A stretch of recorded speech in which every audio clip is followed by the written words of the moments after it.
Tapi sebelum itu mungkin kita bisa dulu bertanya nih, takutnya nggak kebagian.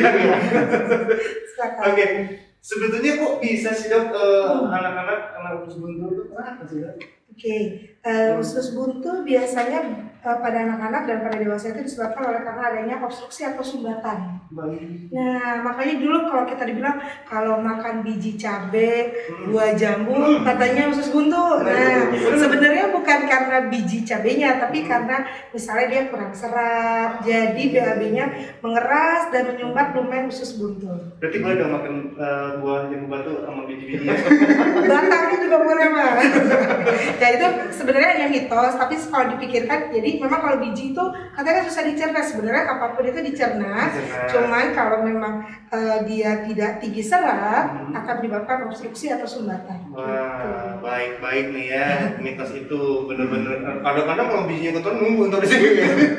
Jadi nunggu dari kepala gitu. Tapi sebenarnya anak mulai bisa dapat usus buntu itu umur berapa? Karena saya lihat anak-anak kecil banget ya udah. Iya.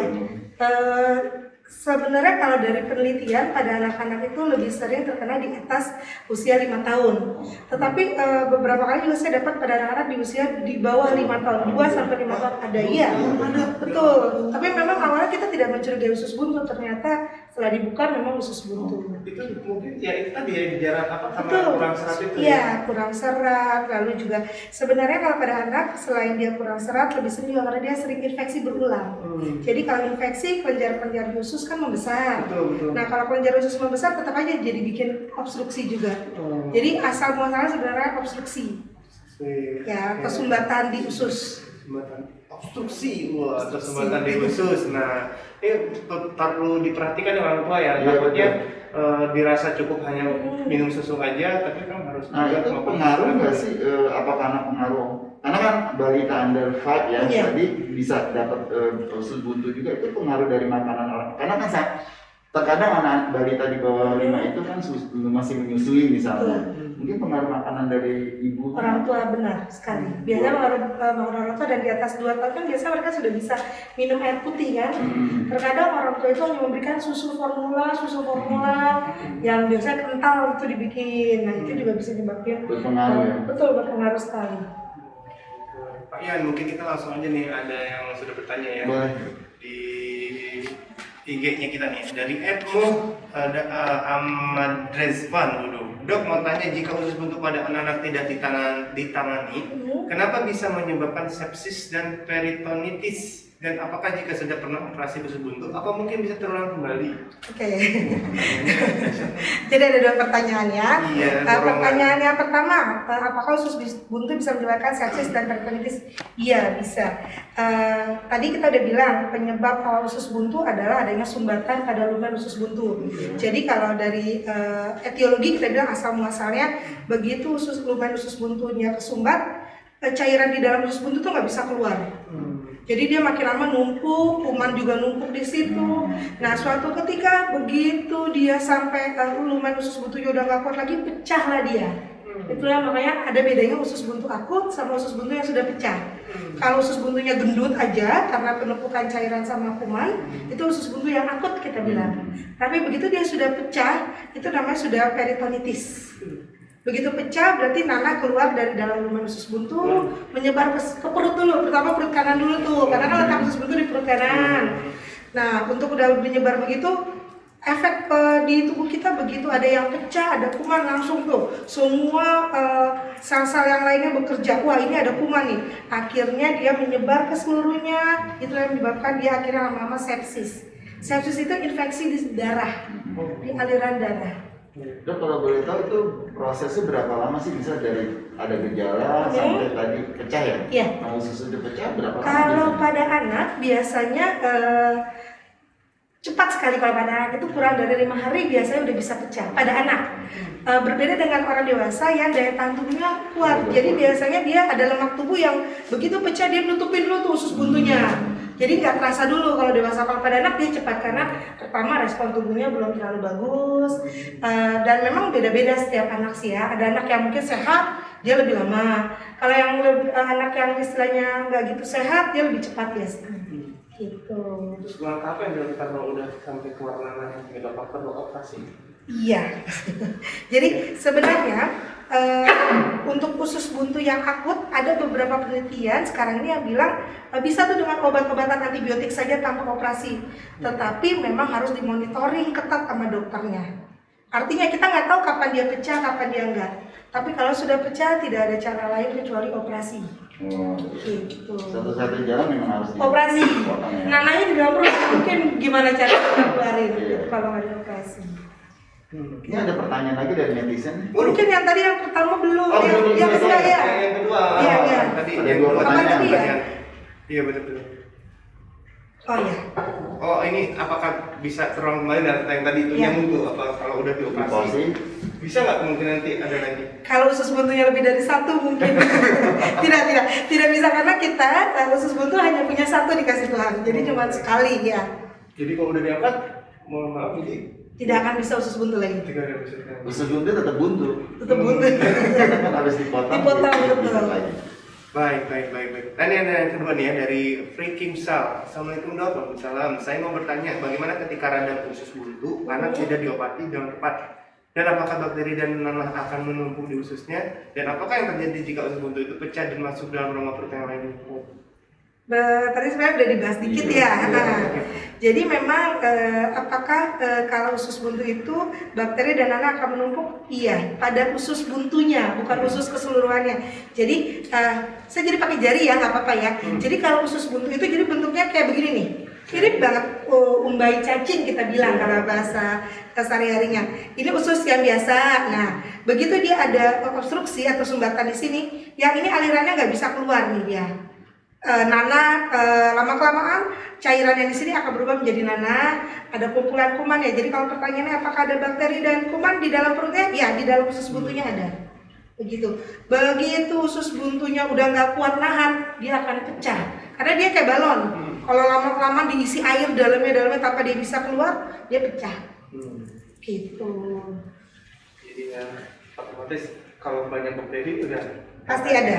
Ya. Oke. Silakan punya nanti ada dari Dira Gustin. Pertanyaannya adalah, jadi cara untuk mengatasi penyakit itu dengan cara apa ya dok? Mengatasi yang sudah terjadi atau belum terjadi? Mungkin ini maksudnya belum terjadi ya, jadi biar nggak sampai ini kali usus buntu ya. Iya. Bisa jadi udah terjadi juga sih nih.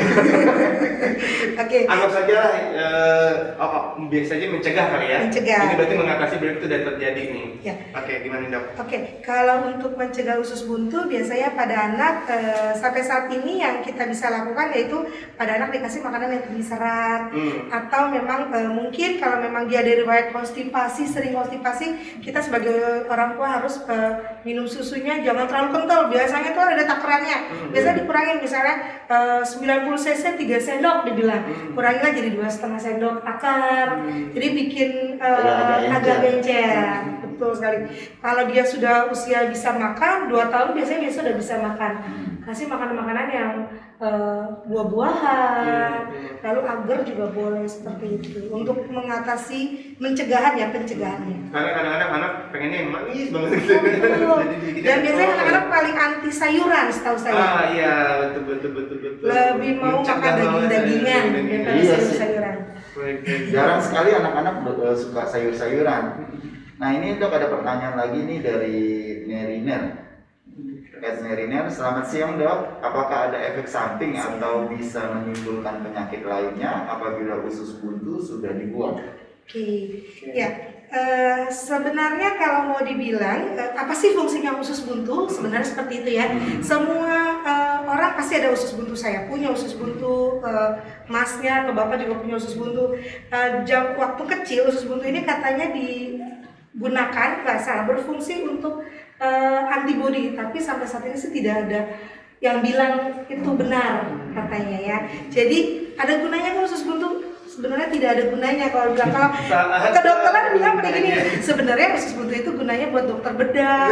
Biar dokter bedah ada kerjanya. Gitu ya. Iya, karena satu usus buntu itu fungsinya sampai saat ini tidak ada. Berbeda dengan usus yang lainnya. Usus halus, usus besar dia punya fungsi masing-masing. Tapi usus buntu hanya sebesar ini, kira-kira nggak ada fungsinya. Ya dulu dibilangnya untuk pertahanan tubuh, tapi sampai saat ini orang yang tanpa usus buntu kok juga bagus-bagus saja pertahanan tubuhnya. Nah artinya daripada nanti menimbulkan bakteri, ya kan, atau nanah, apa sebaiknya mungkin langsung aja gitu dioperasi. Kalau kayak begitu mendingan gini, kan daripada sakit ginjalnya diambil aja. Daripada sakit paru-paru, paru-parunya diambil aja. Nah, nggak begitu juga ya. Iya. Oke, baik. Oke, tadi udah jawab berarti ya? Sudah ya. Oke, ini dari Irfan Karami nih. Apa tanda-tanda jika anak terkena usus buntu dan apa kira-kira penyebabnya usus buntu itu? Terima kasih. Sedikit agak terjawab sih tadi ya. Iya. Untuk tanda-tanda ya, tanda-tanda yang mungkin kita belum sedikit membahas. Untuk tanda-tanda pada anak biasanya diawali dengan dia nyeri ulu hati atau nyeri di pusar, karena memang biasanya pada anak-anak itu. Lalu kemudian beralih nyerinya dari nyeri ulu hati, pusar ke perut kanan bawah. Dia awal-awal nggak langsung nyeri perut kanan bawah. Begitu udah nyeri perut kanan bawah disertai demam, muntah, lalu BAB-nya bisa mencret. Kenapa? Karena itu tanda-tandanya berarti sudah pecah usus buntunya. Gitu. Awalnya yaitu dia diawali dengan nyeri ulu hati, nyeri di pusar, kadang-kadang udah mulai muntah, lalu berpindah ke nyeri perut kanan bawah. Tapi yang memang paling jelas itu nyeri perut kanan bawah. Kadang-kadang kalau nyeri ulu hati orang tua tuh bilang, oh mungkin sakit mah, dibilang gitu. Padahal sebenarnya bisa juga itu ya. gejalanya. Oke. Apa sih hal yang paling menakutkan kalau penanganannya terlambat gitu? Dari usus buntu ini, Dok? Ya, yang paling kita takutkan penanganan yang terlambat pada usus buntu adalah sepsis. Sepsis itu yang tadi infeksi pada seluruh darah. Artinya dia sudah menyebar ke seluruh darah kuman-kumannya. Inilah yang nggak bisa cuma diambil. Terkadang kita udah diambil tapi ternyata sepsisnya masih bertahan tuh di tubuhnya. Otomatis perawatannya lebih lama, harus antibiotiknya lebih banyak. Lalu nggak bisa dirawat di ruangan biasa, harus ruangan intensif seperti itu. Karena ini yang terlambat. Jadi bukannya cuma usus buntu diambil selesai, tidak. Efeknya yang kemarin pecah dan udah jadi sepsis itu kan masih ada. Ya karena itu ya tadi hanya ke seluruh darah.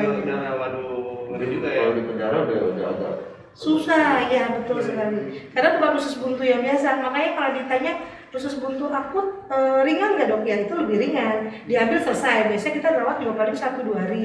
Tapi kalau sudah sampai pecah, udah sepsis, wah itu bisa 1 minggu, 2 minggu, bahkan ada yang berbulan-bulan dirawat. Gara-gara efeknya udah menyebar ke seluruh tubuh. Ya, kita harapkan mudah-mudahan yang sedang ada masalah jangan sampai ke sana ya. Iya. Oke, ini dari Free Kimsal, banyak juga nih ya. Oke dok, bagaimana ketika radang usus buntu anak tidak diobati dengan tepat? Apakah bakteri dan nanah akan menumpuk di ususnya dan apa yang terjadi jika usus buntu pecah? Itu tadi ya. Ini sudah ya. Tadi ya, jadi itu akan darah masuk ke seluruh darah betul. Iya. Virus. Yang kita bilang sepsis. Sepsis yang tadi ya. Tapi mungkin nggak sih dok ada kondisi-kondisi khusus pada anak yang bisa menyebabkan terjadinya usus buntu pada anak ini? Ada hal-hal khususnya atau penyebabnya lah gitu? Ya. Sebenarnya kalau usus buntu misalnya adakah kondisi-kondisi khusus pada anak? Tidak ada. Semua anak berpotensi terjadi ya. Oke. Ya. Jadi ada potensi untuk Ada setiap anak potensi ya. ya pada setiap anak. Asal ada sumbatan ya pasti terjadi usus buntu, itu aja. Nah, ada lagi yang pernah ngomong katanya kalau banyak makan mie instan Sebenarnya bukan mie instannya kali ya, tapi mie instan kan suka bikin kita konstipasi karena dia nggak tinggi serat. Apalagi dia produk-produk dengan pengawet tinggi, artinya penyerapan di usus juga nggak gitu bagus. Nah mungkin itulah yang bikin dia jadi makin lama jadi usus buntu ya, jadi nggak bagus alirannya untuk pasase ususnya. Nah, buat anak kos nih yang hobi makan mie instan, seminggu sekali lah ya. Betul dok, anjurannya berapa dok untuk mie instan? Kalau yang benar sih dibilangnya lebih baik sih mie instan, jangan sering-sering. Iya. Anjurannya berapa itu dia. Kan jangan sering-sering gitu. Jangan sering-sering. Mungkin nih anak kos ada yang berharap nih, nggak sering-sering tapi kapan nih? Boleh nggak sih seminggu sekali gitu? Nggak ada ukurannya kalau jangan sering-sering. Iya. Hari ini makan, besok makan gitu kan. Gitu. Soalnya udah makan mie instan, makan nasi, nah semua karbohidrat gak ada seratnya. Nah, tertarik soal serat, kandungan buah apa sih yang paling tinggi seratnya? Sebenarnya semua buah itu bagus untuk pencernaan kita, buah itu terdiri dari vitamin-vitamin dan juga serat. Tapi yang paling mudah dicerna adalah kayak pepaya, melon, terus buah naga mungkin ya untuk anak-anak. Saya lebih ke arah anak-anak. Tapi kalau untuk dewasa, untuk dia dok kalau kita nyoba durian itu buah nggak? Oke, durian sebenarnya nggak ada seratnya. Itu mah cuma hawa nafsu. Jadi kalau bilang semua buah katanya bagus dok, jadi boleh makan durian ya. Durian ya bukan serat, tapi ya pepaya yang paling bagus ya. Ya, oke. Sayuran, apapun sayuran ya? Apapun sayuran, sebenarnya sayuran-sayuran hijau itu tinggi akan serat ya. Nah, udah tuh, jangan malas tuh. Ibu-ibu biasa kadang suapin aja udah. Oke, menarik sekali nih. Banyak banget nih pertanyaannya dari netizen nih. Sekarang dari George namanya susah ya kalau Instagram tuh. Selamat siang Dr. Flora. Widih, baru kali ini nih ada yang manggil dokter namanya sih. Mau tanya, apakah ada makanan tertentu dapat menyebabkan usus buntu? Lalu sebagai antisipasi usus buntu akut, apakah ada terindikasi usus buntu dan apa tindakan pengobatannya? Ini makanan tertentu gitu, makanan tertentu dapat menyebabkan usus buntu. Oke, untuk makanan tertentu sih tidak, tetapi diharapkan makan makanan yang mengandung tinggi serat itu ya. Kayak makanan tertentu yang nggak ada seratnya, tentu saja bukan hanya usus buntu, dia bisa bikin konstipasi, ambeien bahkan nanti ya. Nah, jadi sebenarnya makanan yang tinggi serat. Lalu Ciri-ciri terindikasi usus buntu. Oke. Ya. Paling sering kalau pada anak-anak itu biasanya tadi nyeri ulu hati dulu, terus kemudian sama dewasa juga nyeri perut kanan bawah. Nyeri perut. Jadi kalau di kiri bukan usus buntu. Karena orang dok saya jadi perut kiri, ini usus buntu bukan. Usus buntunya kalau letaknya di kiri mungkin nggak deh. Sebenarnya nyeri perut kanan bawah. Pokoknya selalu perut kanan bawah. Perut kanan bawah selalu tuh ya. Selalu karena letaknya di kanan. Atau pada saat jalan. Bahkan kalau usus buntunya sudah akut, nggak usah dipencet, dia jalan udah begini, udah nunduk. Tapi kalau ternyata dia usus buntunya letaknya di dalam, kita kalau usus buntu itu ada letak-letaknya. Kalau letaknya di dalam ya harus dibantu dengan tekan, kaki diangkat gitu ya. Pak, coba Pak. Aman saya Pak? Saya sih aman. Tapi saya kayaknya cuma lapar doang. Tadi kan dokter bilang kalau orang dewasa itu kan lebih kuat ya usus buntu karena banyak lemak ya. Yang kayak saya juga betul, Pak, saya juga Pak kalau itu.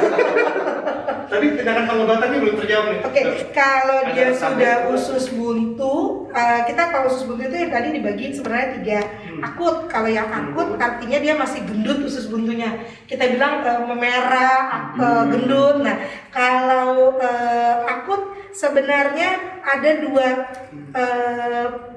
komentar atau 2 ahli bilang bisa dengan obat tapi dengan pengawasan dokter atau dengan operasi. Saya masih memilih yang dengan operasi karena kita sendiri nggak tahu tuh kapan pecahnya.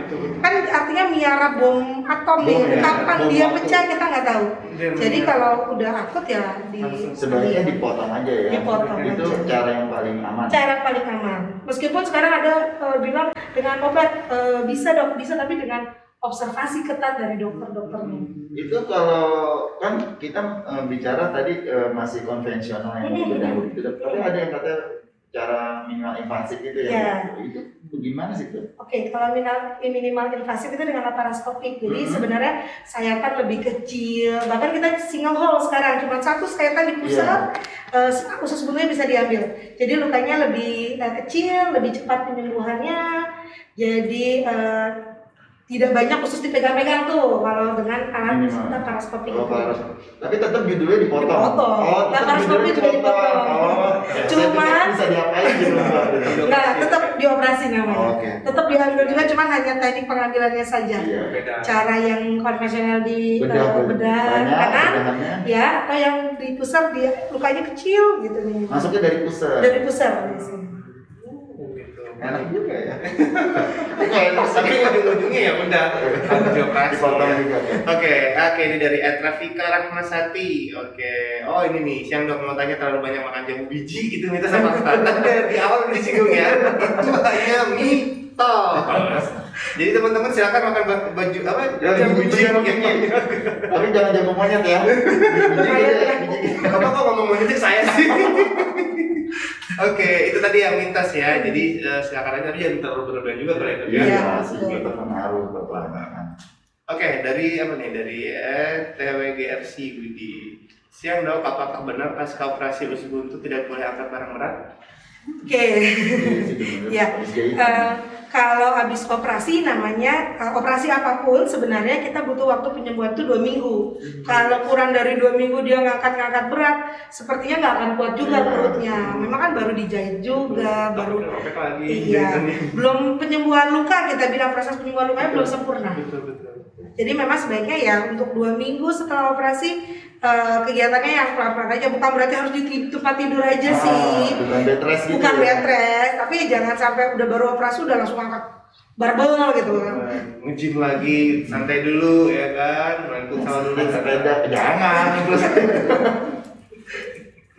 Oke, luar biasa sekali nih ya, Tang Citizen, MC People dan juga Statis ya. Pertanyaannya banyak banget nih, tuh kan udah nomor lagi aja nih. Dan ini kayaknya sebutkan, jelaskan dan dari mana nih Pak Ian nih? Inquiries Dan Liga. Oke, mau bertanya, apakah ada usia tertentu atau kondisi tertentu yang menyebabkan kecenderungan terjadinya usus buntu lebih tinggi?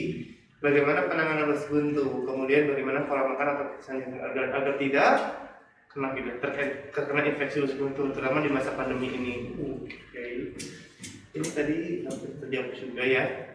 Kecenderungan terjadi usus buntu lebih tinggi. Oke, menyebabkan kecenderungan terjadi usus buntu lebih tinggi yang jelas tadi kalau pada anak-anak makanan yang kurang serat ataupun kita bilang infeksi berulang misalnya. Jadi tadi sebelumnya saya pernah ngomong kalau usus buntu juga bisa terjadi karena pembesaran kelenjar-kelenjar di usus kita bilang ya. Jadi kalau dia ada infeksi berulang, misalnya dia sering mencret, terus jadi ususnya sering itu akan kelenjar-kelenjar pembesar itu juga bisa menyebabkan usus buntu. Jadi hindari makanan-makanan yang bisa menyebabkan konstipasi misalnya yang tinggi serat. Juga hindari makanan-makanan yang bisa merangsang pada anak, misalnya makanan-makanan yang terlalu asam atau terlalu pedas. Seperti itu. Oh, hindari juga yang terlalu asam dan terlalu pedas ya. Tapi bukan karena biji cabenya ya. Bukan. Karena pedasnya itu jadi infeksi. Tadi katanya usia berapa ya itu ya? Iya. Usia berapa aja sih? Sebetulnya tadi udah dijawab ya. Sebenarnya iya. Dari usia 2 tahun pun bisa terjadi, Bisa. 2 tahun. Ya, tapi kadang-kadang suka ada mitos gini, kadang-kadang katanya usus buntu itu keturunan. Nah, kalau mamanya pernah usus buntu. Sebenarnya mau dibilang mitos keturunan atau tidak, sampai saat ini banyak penelitian yang bilang iya terbukti dari familial. Jadi ada beberapa keluarga sebenarnya bukannya karena pasti kena, berarti dia usus buntunya rentan terjadi sumbatan. Karena udah terbukti tuh mamanya jadi usus buntu, berarti anaknya pasti usus buntu ya belum tentu, tapi berarti di gennya dia sudah ada istilahnya usus buntunya mudah terjadi sumbatan, gitu. Berarti bisa, memang Ada, memungkinkan. iya, memungkinkan. Bisa keturunan lah. Untuk mama saya kayaknya enggak sih. Terus tadi apa pola makan selama pandemi ya? Gimana tuh? Bisa yang tidak menimbulkan kecenderungan untuk Lagi pandemi ini enaknya kan makan makanan yang dibikin sendiri di rumah. Betul. Tempe, tahu itu tinggi serat tuh, sayur. Jadi sebenarnya aman-aman aja makan makanan seperti itu. Justru kalau dia banyak makan fast food, itu dia malah kurang serat kalau fast food, tinggi juga pengawetnya. Betul. Atau yang lagi bekerja pilih-pilih tempat makan lah. Betul. Tempat makan yang steril ya, yang kita tahu bahwa dia itu bersih gitu kan. kayak di tempatnya. City Mall ya tempat makan bagus ya. Oh, dong. Di lantai 1 ada, di pusat kita ada, dan semua kita menggunakan protokol kesehatan. Kesehatan ketat ya. Ya, meja aja kita yang pacaran nggak bisa tuh. Oh, ada jarak ya? Aduh. Oke, itu lagi apa namanya akrilik gitu kan pembatas. Oke, ini dari mana lagi nih? Dari Marifka Wahyu. Oke, ada penyakit lain yang biasanya menyertai jika usus buntu sudah pecah? Karena efeknya pasti merambat ke bagian tubuh lain, penyakit lain gitu ya. Setelah udah pecah, ada nggak kira-kira jadi? Untuk penyakit lain yang menyertai jika usus buntu sudah pecah, jadi sebenarnya kalau usus buntu sudah pecah, akhirnya dia sepsis itu ke seluruh tubuh, berarti nggak bisa semuanya. Bisa jadi nanti kalau dia sepsis, fungsi ginjalnya jadi menurun ya. Bahkan yang kasus yang paling usus buntu yang paling istilahnya susah, yang ditangani adalah dia akhirnya jadi penurunan kesadaran gara-gara sepsisnya ini. Karena Sepsisnya bukan usus buntunya aja ya. Kalau usus buntu biasa ya biasa, tapi kalau dia sudah pecah, nanahnya udah ke seluruh perut, dia penanganannya lama, sepsisnya ini yang ke seluruh tubuh ya bisa kemana saja. Dokter ini ngerembet ke seluruh darah ngebawa kemana? Iya, darah kan ke seluruh tubuh kita. Berarti organ-organ tubuh itu Bisa kena juga ya. Jadi makanya minum air putih yang banyak lah ya. Jangan pedas-pedas juga, ya kan? Jangan yang asam-asam juga. Jangan asam juga. Tapi kalau yogurt itu gimana tuh? Kalau yogurt itu kan memang bagus untuk pencernaan. Walaupun dia asam ya? Iya. Nanas, buah nanas kadang-kadang asam tuh. Sebenarnya kalau dia buah, sekalipun dia asam, kategorinya dia kita tinggi seratnya ada. Jadi balance-nya itu antara asam dengan seratnya ada. Oke, berarti yang nggak boleh tuh asam yang dari mana nih? Pempek kali ya? Cuko. Jarang-jarang boleh lah, masa nggak bersama sekali ya.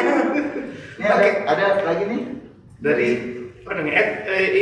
Inquiries.lingam. Oke, mau bertanya lagi dok, apakah ada perawatan usus buntu yang tanpa bedah atau hanya medikamentasa saja begitu dok?